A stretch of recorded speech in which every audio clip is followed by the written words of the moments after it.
Welcome to Three Questions, where critical thinking is king, and my opinions and research are only here to support your learning and hopefully deeper understanding.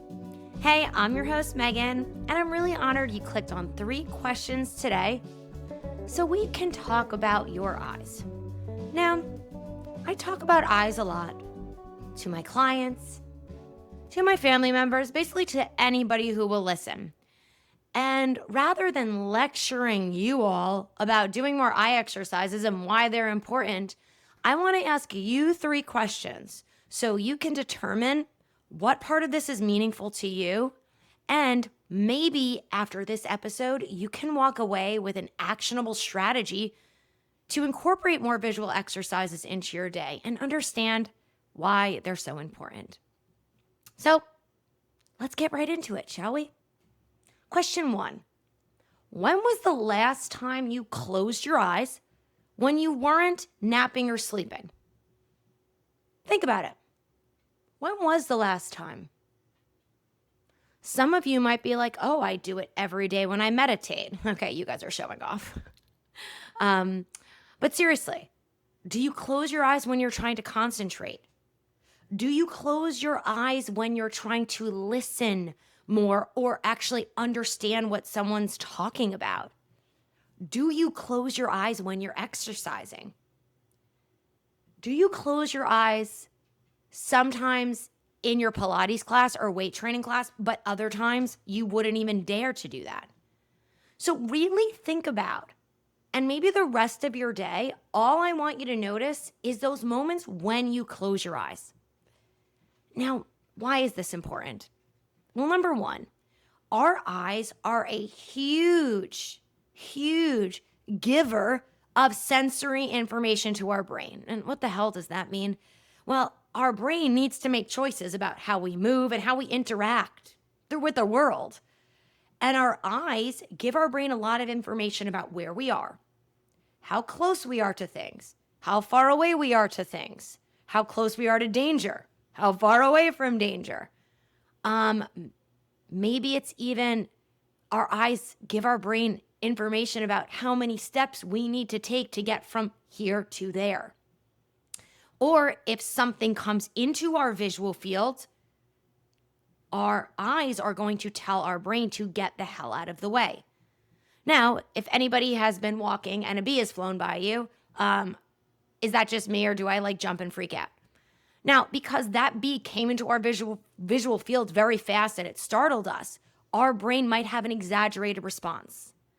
Also, sometimes in an actual traumatic moment in your life, maybe you thought you saw something was about to happen, but you're like, that can't be actually happening, and you have a delay in response. Or maybe sometimes your body freezes. So our eyes give our brain so much information. But what I think is really cool, and maybe you will, maybe you won't, is that what we see isn't the only information our eyes are taking in.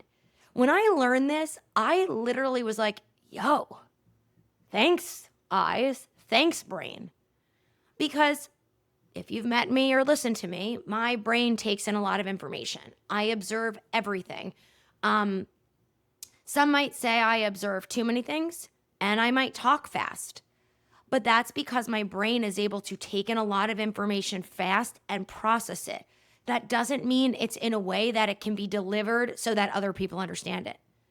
Then there's other people, some of which are very important people in my life. I won't name any names, but their brain takes in a lot of information, but they might need more time to organize that information.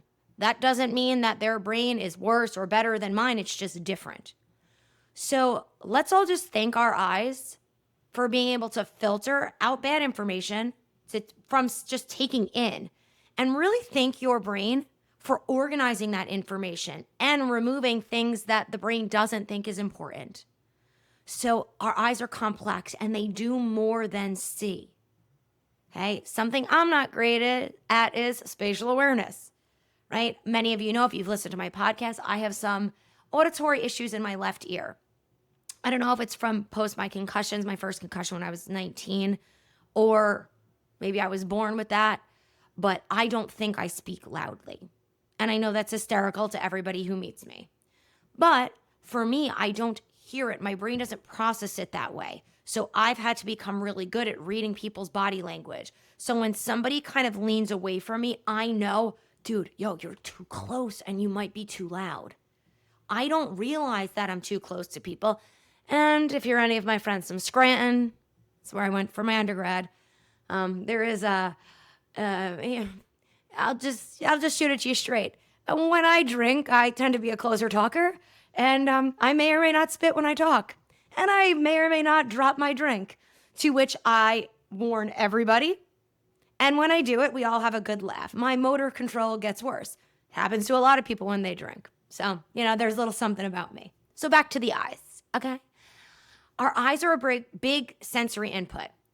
But think about how hard our eyes are working. And now even think about being at a computer all day long. Now, I don't think it's computers that are ruining our eyes. It's the amount of work that we need to do with our eyes in that close-up proximity. And the computer can be really flat. This is why some people like to read things on paper rather than on the computer. It's at a different angle, it's different lighting, and there's different depth and kind of texture to it. I've even had clients that a white piece of paper is too jarring to their eyes, so we found them light gray paper, and they were able to read, comprehend, and process information better on light gray paper than white paper. And that might sound crazy, but you're not listening. Our eyes are taking in information, and our brain has to process that information. So if something's jarring to your eyes, it's going to be harder for your brain to process that, right? I use head-mounted lasers in my practice all the time with my clients with neuroconditions, with athletes, with myself post-concussion, and I stand by the fact that I refuse to use a red laser. I did for years. When I switched to a green light, I saw a big shift. Now, I have no research to support this, except that colors elicit a different response to people, okay? I noticed, and I asked every single client of mine, which do you prefer? They all preferred the green. So if you're interested in a head-mounted laser I use, let me know. I will send you a link. It's made by a company, Motion Guidance. I get no kickbacks from them. I only recommend this product because I use it every day. I've been sent a lot of other head-mounted lasers. Why I like this one, it is very adjustable, and it's green, okay? So color matters, distance matters, work matters. Now let's talk about scrolling on your phone. Think like, what's that thing at the casino? So if you're watching me on YouTube, I'm weirdly pulling my arm up and down, which I actually look like a truck driver. So if you're listening to me, it's like, slot machines. Sorry, couldn't think of the word. You know how the slot machine, it kind of goes by fast and then catches? Every time we scroll through our phone on social media, our eyes are kind of doing that slot machine and catching. But how friggin' awesome are our eyes? Because when we're scrolling like that, the picture isn't blurry. It's pretty clear. But I think we can all admit, after a little bit of scrolling, don't you feel a little disoriented? Yeah, it's because your eyes are like, yo, dude, quit it. And there some people, and I see this in myself, I see this with clients, that their eyes actually work best in that saccade jumping movement. They can't smoothly track, they can't gaze stabilize. So based off my clients' days, like what they do during the day, what is making them feel crappy, I always create a visual reset for them. I've shared it in other episodes, but I'm not going to assume you've listened to all my episodes. So let's do a scrolling reset right now. So if you're driving, maybe just listen, but pin this for later. So think about it. If our eyes are moving up and down really fast, that's okay. So you can do two things. Number one is if our eyes want to move fast, let's move our head fast as well. So I want everybody right now to look up casually, don't stress your neck, and find a visual target. Remember it. Now look down. Please note, I would like you to move just your head, not the rest of your body, and pick a visual target there. So now you've got two clear visual targets, okay? So after you're scrolling, you say to your brain, okay, that was eyes fast, head still. Now we're gonna do them both together. So everybody's gonna tilt their head and eyes up to visual target 1, down to 2. Up to 1, down to 2. Go as fast as you can, seeing that target clearly. Come back to center, let your eyes adjust. Okay, I know if that made you dizzy, that's for another conversation, but it is very possible that that made you dizzy. What we just did, what is called a VOR cancellation. So vestibular ocular reflex cancellation. So I just showed your brain, okay, now let's do eyes fast and head together. And what you might have noticed is your head cannot move as fast as your eyes can. Or maybe your head moves faster than your eyes. Okay, so that's option one. Then from there, you are going to keep your eyes straight on a target right in front of you. And I want you to move your head up and down as slow as humanly possible. So now I'm showing my brain that we can keep our eyes fixed on a target and move our head at a glacial pace. Okay, see how that one makes you feel. Or you can do option 3, which is go back to your target 1 and target 2 and jump to them as slowly as you can. Target 1, target 2. And what we're doing is just rematching our visual, vestibular, and proprioceptive systems. I also have a special visual reset that I use, which is a proprioceptive one. And I think I shared that in episode, it was one of the early episodes, maybe like 5 on eyes. And what I'm going to make you do is go watch that episode, or the link, the show notes. I will make sure Joe links to that episode. And if you can't find it, I will send you a video on it. So maybe I can, entice you to interact with me on social media. So maybe. And if not, no drama. So try those to show your brain what else is possible. Okay, sorry, my beagle got a scent if you heard him. He was encouraging me to also do the eye exercises. Something interesting about my beagle is he was a champion hunter. We rescued him from hunters who were going to get rid of him because he was a terrible hunter. And when I realized, actually my best friend Cheryl realized, the first thing she said when she met Willie was like, "What's with his weird eye?" And I was like, "What do you mean? My baby's perfect." And I looked and she's like, "Dude's got a lazy eye." And I looked at him and I was like, oh my God, he does. So what I've realized is Willie has some visual tracking issues.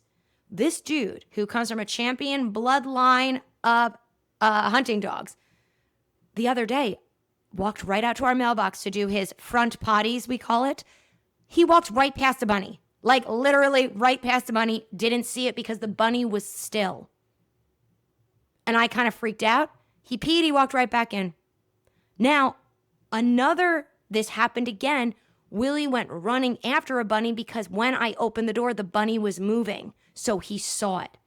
But because he's such a good boy, I said, "Willie, stay." And he did. So interesting. This dog has similar issues to most humans, some visual tracking issues. So let me get back to question 1. I love a tangent, but I do my best to get back. Sometimes I get lost. Today I'm going back. So when was the last time we closed our eyes? Here's something I'm going to give you some insight. When you close your eyes, it's telling me your brain has enough information to turn off one of our big sensory inputs, our eyes. So if you're exercising and you're closing your eyes, 2 things could be happening. Either, number 1, your visual system is a disruptor. It's confusing your brain. So by shutting your eyes, it allows your brain to focus more on the proprioceptive information or vestibular, which would be if your head is moving in space or your body and head is moving in space, like on a Pilates reformer, if you're doing like a squat or a lunge. Or option 2, you're removing the visual so you can integrate the vestibular and proprioceptive. So this might be a more advanced thought is with my clients. When they close their eyes, I then tune them into what they're feeling and how their body and head is moving. So we can kind of recalibrate things. So the times when you close your eyes are telling me you either have enough sensory information to feel safe, or maybe the other 2 systems are stronger, meaning your vestibular, which is your inner ear, that's where your head is in space, or proprioception, which is information from your skin, your muscles, your joints, your clothes. and then we should monopolize on that. So, when was the last time you closed your eyes? Take note of it and see if you can create more opportunities throughout your day to stop relying on your visual system. And if it's option 1 and you think your eyes are a disruptor, I want you to get excited, reach out to a practitioner. I can help you find a neurostudio trained one that can help you. Use your proprioception and vestibular system to retrain your eyes so they can track better and move better and don't disrupt your overall life. A win-win. So that leads me to question 2. What changes when you close your eyes? And more specifically, what changes when you close one eye and move around? Are you bumping into things more or less? So everybody's got homework. Okay, do this in your house. I just want you to maybe walk a normal route in your house. I want you to close your left eye and do it, and close your right eye and do it. And I want you to notice, which one do you bump into things more? Or maybe you're not bumping into anything. Maybe you have a great spatial awareness, unlike me. Or which one can you get closer to items without touching it? Okay? So like people who have great spatial awareness are dancers, soccer players, football players, basketball players, but basketball players who are like good at boxing out and don't get fouls. So when you have to play a team sport, you have to be good at spatial awareness. You need to know where you are in relation to your teammates. If dance, like, it looks real bad if you're like off your mark. So you've got to know where you are in space. Okay, people who played like sports like tennis or like softball, it's kind of different when you're out in the field versus running the bases, but kind of solo sports, maybe running, those people tend not to be as good at spatial awareness in certain situations because they're not used to being around others in tight spaces, okay? Something interesting is people assume their more dominant eye is their better eye. And this is why I don't assume anything. I was actually teaching this. I was working with a client who has a cerebellar stroke and has really bad double vision. So this is really important. So double vision is your brain can't process the 2 different pictures. It's getting 2 distinctly different pictures and your brain's like, I don't know which is right. I'll give you both of them. You figure it out. Oy, that's really jarring. So she told me, well, this is my better eye. And I'm like, okay. So whichever was her better eye. So the eye that's closed, we're talking about the eye that's open. She said it was her better eye. So we did a movement with that eye. And I even recorded her. Then I had her close the other eye and do the same movement with that eye. And to her shock, and I have backup here because I had one of my mentees observing, so no bullshit, I swear. She said to me, I go, say it. I know what you want to say. And she's like, it felt better with my bad eye. Is that possible? And I said, let's look at the video. And we watched it together because it's so easy for me to say yes to her, but she's got to sense and have the awareness. So I had her watch and I'm like, what do you think now watching it? So you felt it in your body. Now you're going to use your eyes and watch it. And she's like, yeah, holy crap. And I'm like, okay, let's not make any big generalizations. We don't know anything yet. But I said, if we want your proprioception, your motor output is better when your brain is getting information to this eye. So why are we calling it your bad eye? Maybe it's just not dominant. And so your brain is prioritizing your dominant eye. However, that eye is not giving good intel. And the best part of the story was, and I said, well, watch me. So my dominant eye is my better eye, so I'm opposite. So I am left eye dominant. And how do you know which eye dominant you are? Okay, so just everybody put out a thumb. And you're looking at something, so I see my computer and I got a thumb out. So I see my thumb in relation to my computer with both eyes open. I'm going to close my right eye. And then I'm going to close my left eye. Right, left. Do you remember Wayne's World, that movie, when he's like, camera 1, camera 2, camera 1? He was just closing his eyes. When you close one of your eyes, the picture is going to jump. So when I close my right eye, my thumb stays in the exact same place. When I close my right eye, my thumb jumps about 2 inches to the left in relation to my computer. So I'm using it in relation. That would indicate I am left eye dominant. Okay? So when I'm here, when I'm using both eyes, my brain is prioritizing my left eye because, again, when I close my right eye, the picture doesn't move. So I stood right next to her and I'm like, see, so when I close my right eye, I have better spatial awareness. And I swear to God, guys, I bumped right into her. And I was like, okay, hold on.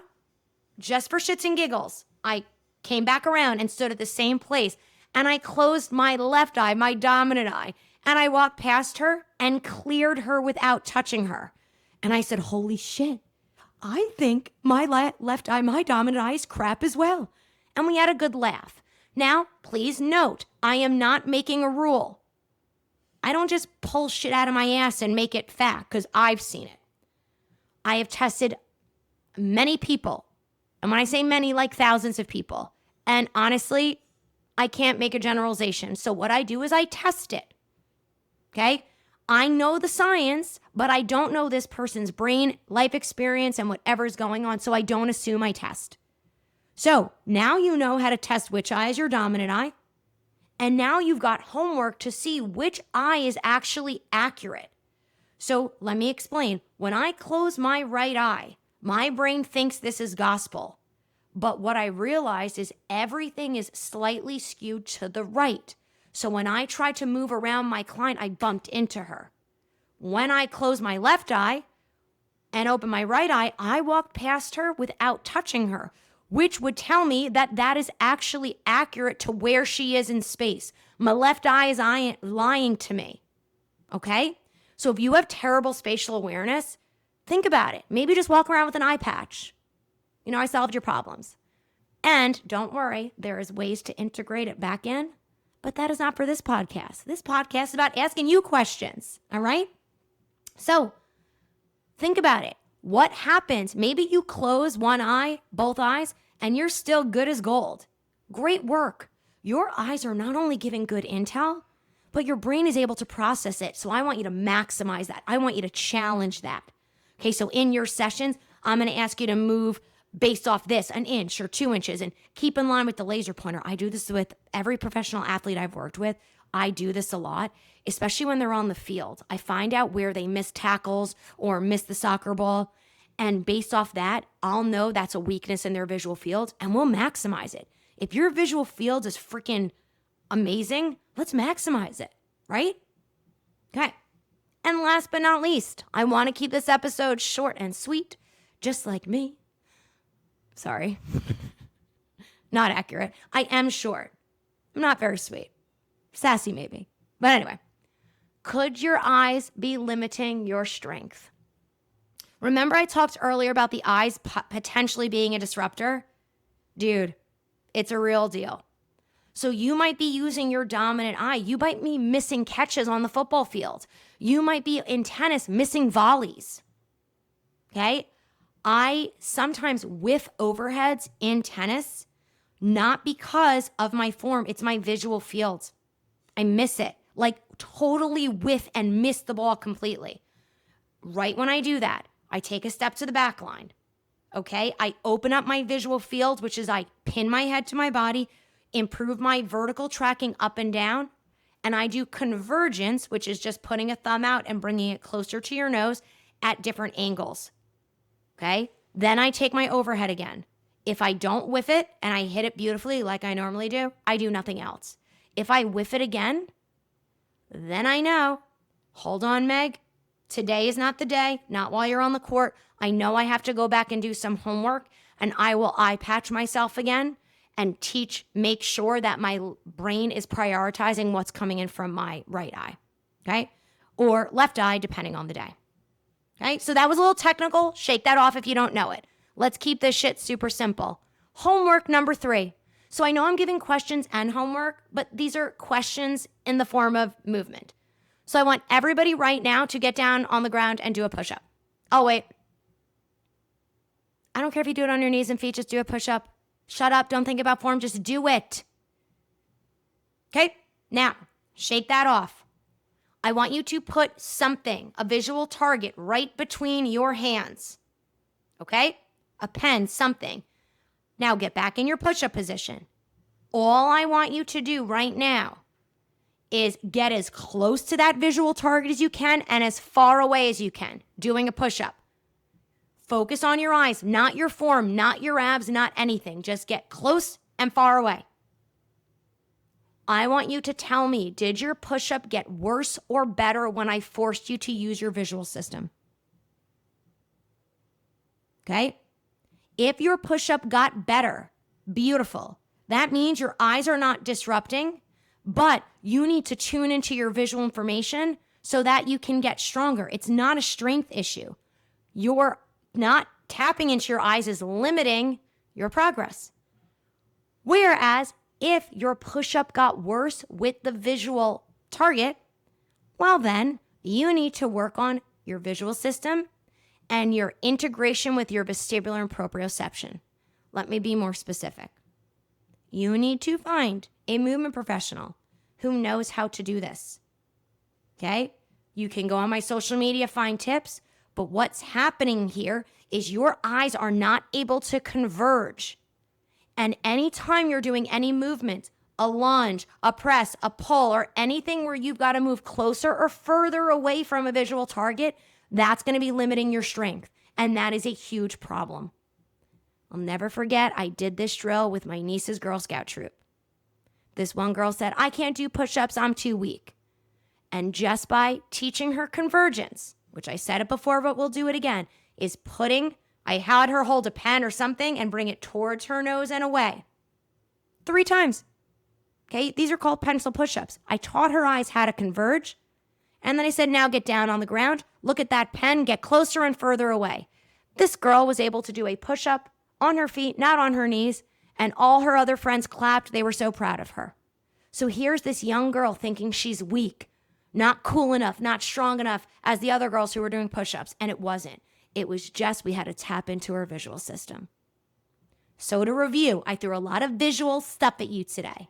Number 1, I want you to think about when you are comfortable to close your eyes. That's going to give us intel where your brain has enough sensory information to feel safe. These might be great positions to do your eye exercises because we know your proprioception is good there and we know your vestibular system feels safe. Why? Because you were able to close your eyes. So open your eyes and do visual exercises in those specific positions. Also, maybe find more time to close your eyes and give your eyes a damn break. Okay, they do a lot, right?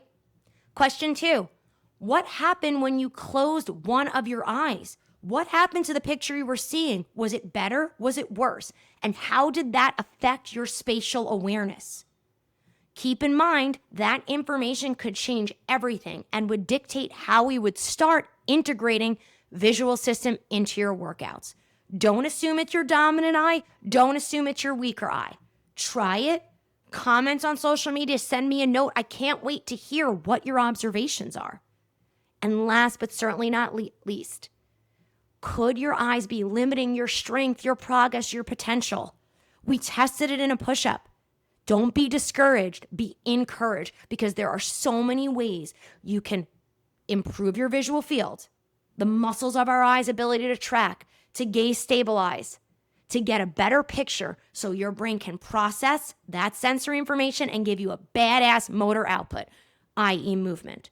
So do not limit your progress because you don't want to do visual exercises. And if you need help, I am here and I can connect you to people who do. So, thank you so much for tuning in to today's episode. I hope maybe you will incorporate more eye exercises, visual rest, or just ask more questions about your visual system. Thanks, guys, and I will see you next time.